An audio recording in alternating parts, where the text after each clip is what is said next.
नमस्कार, मैं हूं आपके साथ मेनका चौधरी। स्वागत है आपका उत्तराखंड एक्सप्रेस में। और इस वक्त बुलेटिन की शुरुआत एक बहुत अहम जानकारी के साथ। देश में कोरोना के मामले जो है तीसरी लहर का खतरा बढ़ता जा रहा है और ऐसे में बहुत जरूरी है कि आप इस हथियार यानी कि मास्क का इस्तेमाल जरूर करें। और यही वजह है कि न्यूज़ 18 बार बार आपसे अपील कर रहा है कि जब भी आप घर से बाहर निकले तो मास्क जरूर लगाएं। न्यूज़ 18 की मुहिम मास्क पहनो इंडिया, इसे आप भी सपोर्ट कीजिए और ये प्रण लीजिए कि जब भी आप घर से बाहर निकलेंगे तो मास्क का इस्तेमाल जरूर करेंगे। चलिए अब खबरों का शुरुआत करते हैं। सबसे पहले बात कर लेते हैं कि किस तरीके से आज मौसम बहुत बदला है। बहुत बारिश कई जगहों पर पहाड़ पर, जिसकी वजह से हादसे भी हुए हैं। बड़ी खबर आज की यही है, पहाड़ों पर लगातार बारिश जारी है। कई जगहों पर भारी से भारी बारिश हो रही है, जिसकी वजह से हादसों की खबर लगातार उत्तराखंड से आ रही है। नैनीताल की ये तस्वीर आप देखिए, जहां पर एक बड़ा हादसा हुआ। यहां पर हरियाणा से एक दंपति नैनीताल घूमने आया हुआ था, लेकिन तभी उनकी कार पर पहाड़ से एक बोल्डर गिर गया, जिसमें एक सैलानी की मौके पर ही मौत हो गई, जबकि दूसरे की हालत गंभीर बताई जा रही है। पत्नी है जिसकी हालत गंभीर, नैनीताल हॉस्पिटल में इलाज चल रहा है। हरियाणा के गुड़गांव से हनुमंत तलवार अपनी पत्नी के साथ नैनीताल घूमने आए थे, लेकिन बूढ़ा पहाड़ बजून पर उनकी कार के ऊपर बोल्डर गिर गया। सूचना के बाद मौके पर पुलिस भी पहुंची और रेस्क्यू टीम पहुंची। दोनों को बाहर निकाला गया, लेकिन इस दौरान हनुमंत तलवार की मौत हो गई। इस समय तो जो घटना है ये HR26 CW करके गाड़ी है, हरियाणा की गाड़ी है। और इसमें कोई तलवार दंपत्ति हैं जो कि आ रहे थे। ऊपर से पत्थर गिरा है, जिससे कि एक की तो मौके पे ही मृत्यु हो गई है, एक गंभीर रूप से घायल है, जिसको कि इलाज के लिए भेजा गया है। बारिश के दौरान पहाड़ का सफ़र कितना खतरनाक हो सकता है, उसका उदाहरण ये गाड़ी है। हरियाणा से दो जो टूरिस्ट थे वो नैनीताल घूमने आ रहे थे और ऊपर देख सकते हैं वहाँ से एक पत्थर गिरा है और सीधे गाड़ी के ऊपर गिरा और गाड़ी का पूरी तरीके से कचुम्बर हो गया है। इसमें एक पर्यटक की डेथ हो गई है और दूसरा घायल हुआ है। हालांकि प्रशासन यहाँ पर आके जो घायल है उसको BD पांडे अस्पताल पहुंचाया गया है और जो जिसकी डेथ हो गई है उसको भी मोर्चरी भेजा गया है। लेकिन जिस तरह से यहाँ पर ये घटना हुई है वो काफ़ी खतरनाक कही जा सकती है, क्योंकि जिस तरह से बारिश हो रही है लगातार, पत्थर गिरने का जो सिलसिला है वो लगातार हो रहा है, उससे जो रोड का सफ़र है वो और ज़्यादा खतरनाक हो चुका है। अगर आप भी पहाड़ का सफ़र कर रहे हैं तो कम से कम आप देख के सफ़र करें ताकि इस तरह के हादसों से बचा जा सके। वीरेंद्र बिष्ट, न्यूज़ 18 नैनीताल। और ऐसे न जाने कितनी ही तस्वीरें न्यूज़ 18 लगातार आपको दिखा रहा है कि उत्तराखंड में जगह जगह किस तरीके से भूस्खलन हो रहा है। बड़े बड़े बोल्डर टूटकर सड़कों पर आ रहे हैं और खतरनाक स्थिति बन गई है। ये नैनीताल है जो कि बहुत ज्यादा पहाड़ी इलाका नहीं है, फिर सोचिए दुर्गम जगहों की स्थिति क्या होगी। चंपावत की तस्वीर आपको दिखाते हैं। आसमानी बारिश आफत बनकर टूटी। यहाँ पर बेलखेत के पास पहाड़ से हजारों क्विंटल मलबा सैलाब बनकर आया।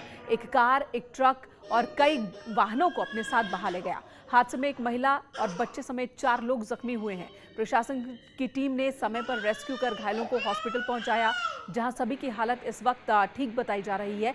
गनीमत रही कि कार और ट्रक नीचे बरसाती नाले में जाकर रुक गए। एक बड़ा हादसा यहां होने से बच गया। लेक में काफ़ी सख्ती की कल से लगातार बारिश हो रही है और कहीं खेत में पानी रुक गया था, जो अचानक फट पड़ा और उससे जो नीचे खड़ी 2 गाड़ियाँ थी, कैंटर और एक कार, वो दोनों उस पानी से नीचे खाई में गिर गए।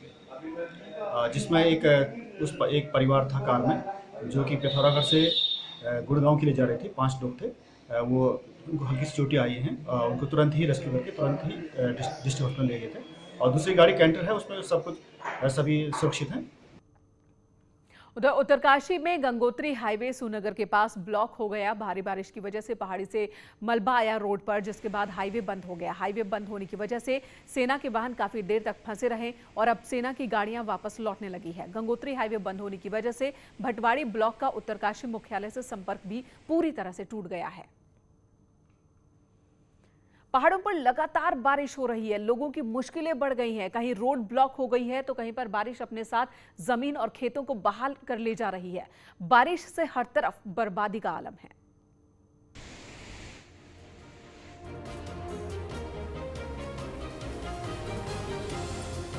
पहाड़ों में लगातार हो रही बारिश से लगातार लैंडस्लाइड हो रहा है।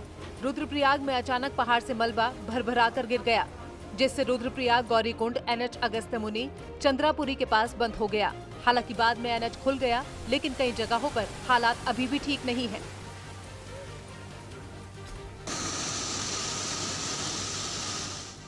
टिहरी में भारी बारिश के कारण अगलाड़ नदी पर बना अस्थायी पुल बह गया।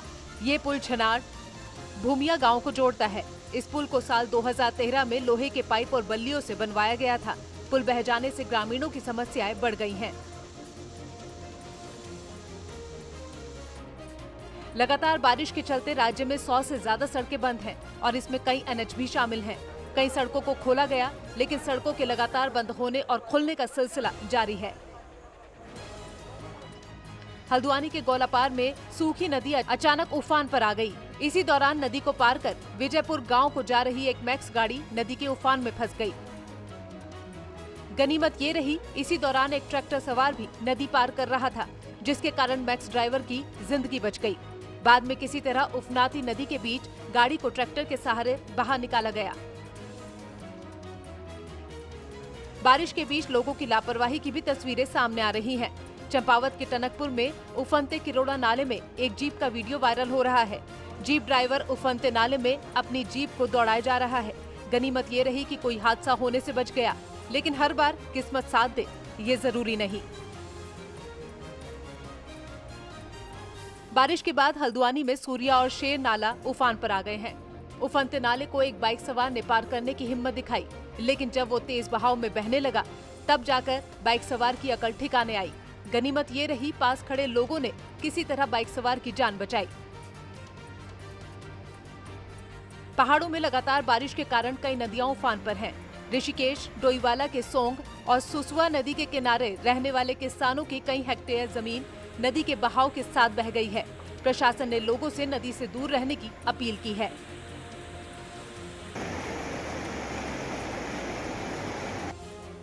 चंपावत के टनकपुर बनबसा में शारदा नदी का जलस्तर बढ़ गया, जिससे नदी किनारे रहने वाले लोगों की मुश्किलें भी बढ़ गई हैं। कोटद्वार के झंडी चौड़ इलाके में बाढ़ जैसे हालात बनने लगे हैं। भारी बारिश के बाद तेली स्रोत गदेरे में आए उफान से इलाके में कई हेक्टेयर भूमि गदेरे में समा गई, तो वहीं गदेरे का पानी लोगों के घरों में घुस गया। बारिश से उफान पर बह रही नदियों से विकासनगर के पुष्पातून क्षेत्र में कृषि भूमि का कटाव हुआ है। नदी किनारे पड़ने वाली कृषि भूमि लहलहाती फसलों के साथ नदी के तेज बहाव में आकर बह गई है, जिससे किसानों को भारी नुकसान हुआ है। मौसम विभाग का कहना है कि अभी पहाड़ी जिलों में भारी बारिश होगी और ऊंचाई वाली जगहों पर भारी से भारी बारिश भी हो सकती है, जिससे लोगों की मुश्किलें अभी कम होने वाली नहीं है। Bureau report, news 18। और मौजूदा हालात में डिजास्टर मैनेजमेंट को लेकर सीएम पुष्कर धामी ने एक बैठक की और हर वक्त अलर्ट रहने के निर्देश दिए हैं। सीएम ने कहा कि घटना की स्थिति में तुरंत ही बचाव काम शुरू होना चाहिए। किसी भी स्तर पर कोई लापरवाही बर्दाश्त नहीं होगी। सीएम ने अधिकारियों और कर्मचारियों से कहा कि वो जीरो पेंडेंसी पर काम करें, लोगों को समस्याएं सुलझाने के लिए परेशान न होना पड़े। सीएम ने कहा कि तहसील की समस्या तहसील में, जिले की समस्या जिले में सुलझाई जाए और किसी भी स्तर पर कोई काम न बचे। अधिकारियों को जो जरूरी निर्देश थे, आपदा काल में किसी प्रकार की भी जो है कम्युनिकेशन गैप नहीं होना चाहिए और तत्काल कहीं से भी कोई भी रिपोर्ट आने पर तुरंत वहां पर जो है सहायता के लिए पहुंचना प्रशासन को सुनिश्चित करना है। और साथ ही साथ जो हमारा ये आपदा प्रबंधन है, आपदा प्रबंधन विभाग को 24 घंटे दुरुस्त रहने के निर्देश दिए हैं। और साथ में बैठक में यह भी हमने कहा है कि कोई भी पेंडेंसी नहीं रखी जाएगी। उत्तराखंड में बारिश की वजह से हाल बेहाल है और अगले 24 घंटे भी राहत नहीं मिलने वाली है। मौसम विभाग ने एक बार फिर तेज बारिश का अलर्ट जारी किया है। गढ़वाल, कुमाऊं दोनों ही रेंज में खूब बारिश होगी। मौसम विभाग के मुताबिक पहाड़ी जिलों में भारी बारिश होगी। ऊंचाई वाली जगहों पर भारी से भारी बारिश का आकलन है। इसके लिए सभी विभागों को अलर्ट कर दिया गया है। बारिश की वजह से एक बार फिर लोगों की परेशानी बढ़ सकती है।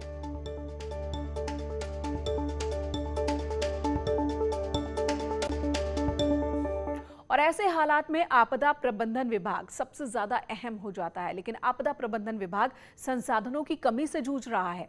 न तो विभाग के पास अपनी कोई फोर्स है और न ही उतनी संख्या में कर्मचारी कि जल्द से जल्द एक्शन हो सके। हालांकि आपदा प्रबंधन मंत्री धन सिंह रावत का कहना है कि वो लगातार काम कर रहे हैं और उनके मंत्री रहते जितना काम विभाग में हुआ इससे पहले नहीं हुआ। डिजास्टर मैनेजमेंट हम लोग काम करवाते हैं थ्रू द डीएम से। डीएम इज द वहाँ का डिस्ट्रिक्ट डिजास्टर मैनेजमेंट अथॉरिटी का अध्यक्ष भी वही है और वहाँ का जो भी एग्जीक्यूट करना है लाइन डिपार्टमेंट्स के द्वारा जारी करना है। जब से मैं आपदा प्रबंधन मंत्री बना हूँ मैंने हर जिले का दौरा किया है, हर जिले में समीक्षा बैठकें मैंने की है और 1100 लोगों को अभी तक हमने पुनर्वास कर दिया है। ये बहुत बड़ा रिकॉर्ड है आज तक का कि सर्वाधिक अगर पुनर्वास किया है तो हमारी सरकार ने किया है। इधर पिथौरागढ़ में चाइना बॉर्डर को जोड़ने वाला कुलागाड़ पुल तैयार हो चुका है। कुलागाड़ में 8 जुलाई को आरसीसी पुल बह गया था। पुल बहने की वजह से दारमा, ब्यास और चौदास घाटी का संपर्क टूट गया था। बीआरओ ने फिलहाल कुलागाड़ में बैली ब्रिज बनाया जिससे तीनों ही घाटियों के लिए आवाजाही अब शुरू हो चुकी है। नया बैली ब्रिज 170 मीटर लंबा है और इस पुल के बनने से बॉर्डर के 60 गांवों को तो राहत मिली ही है, साथ ही चीन और नेपाल बॉर्डर पर तैनात सुरक्षा बलों की भी आवाजाही अब आसान हो गई है। इस कारण ये ब्रिज लगाना जो है बहुत ज़्यादा आवश्यक था, लेकिन इसी में जो है मौसम बहुत ख़राब रहा, बारिश निरंतर होती रही और साथ ही साथ जो है यहाँ एक ब्रिज और टूट गया था जिस कारण से हमारे पास ब्रिज उपलब्ध नहीं थे। हमने जो है कई जगहों से सामान जो है इकट्ठा किया और एकत्र करके ये ब्रिज को लगाया है। इधर हरिद्वार में कुंभ मेले के दौरान बनाया गया गंगा घाट 4 महीने भी नहीं चल सका। देर रात हो रही तेज बारिश में भगत सिंह घाट का एक हिस्सा भरभरा कर गिर गया। बारिश से ढह गया गंगा घाट। सिंचाई विभाग के द्वारा कुंभ मेले के दौरान बनाया गया ये घाट के क्षतिग्रस्त होने के बाद अधिकारी बोलने से बच रहे हैं, लेकिन इतनी जल्दी घाट के टूटने पर कई सवाल खड़े हो रहे हैं।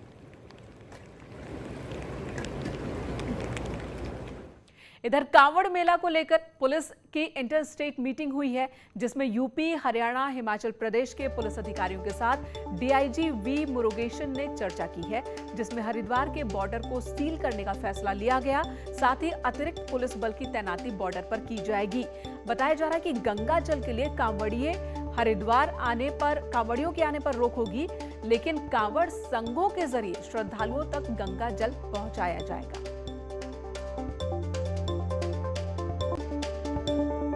हरिद्वार में लक्सर रोड स्थित पतंजलि फूड पार्क में एक महिला कर्मचारी की बस की चपेट में आने से मौत हो गई है। हादसा उस वक्त हुआ जब कर्मचारियों को ले जाने वाली बस कंपनी के गेट पर पहुंची तो ड्राइवर की लापरवाही से वहां खड़ी महिला बस की चपेट में आ गई। बस के नीचे कुचलकर महिला की मौत हो गई। पूरा मामला सीसीटीवी में भी कैद हुआ है। पथरी थाना क्षेत्र का ये मामला है।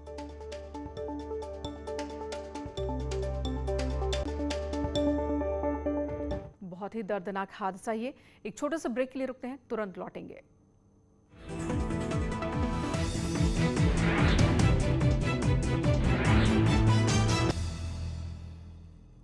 सीएम पुष्कर सिंह धामी ने रोजगार को लेकर आज एक और बड़ा ऐलान किया है। सीएम ने कहा कि वो राज्य में 24,000 पदों पर सरकारी भर्ती करेंगे और ये उनकी सरकार की सबसे बड़ी प्राथमिकता है। साथ ही सीएम धामी ने कहा कि करीब 1 लाख से ज्यादा लोगों को स्वरोजगार से जोड़ा जाएगा और लोगों के हाथ में रोजगार दिया जाएगा।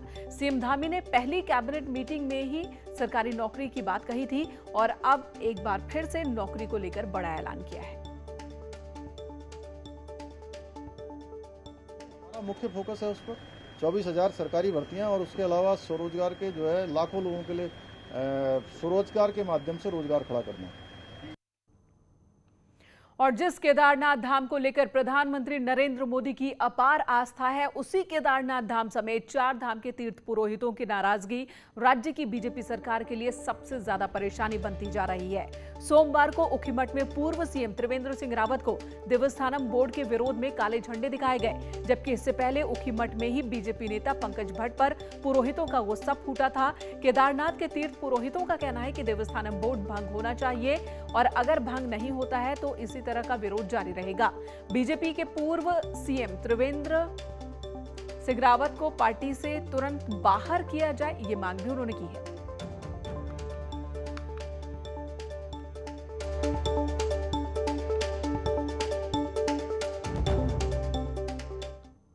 और अब बात मिशन संजीवनी की। नेटवर्क 18 फेडरल संजीवनी गाड़ी देश में कोरोना प्रभावित इलाकों की यात्रा पर है। वैक्सीन को लेकर लोगों को जागरूक करने की कोशिश में ये गाड़ी जुटी हुई है।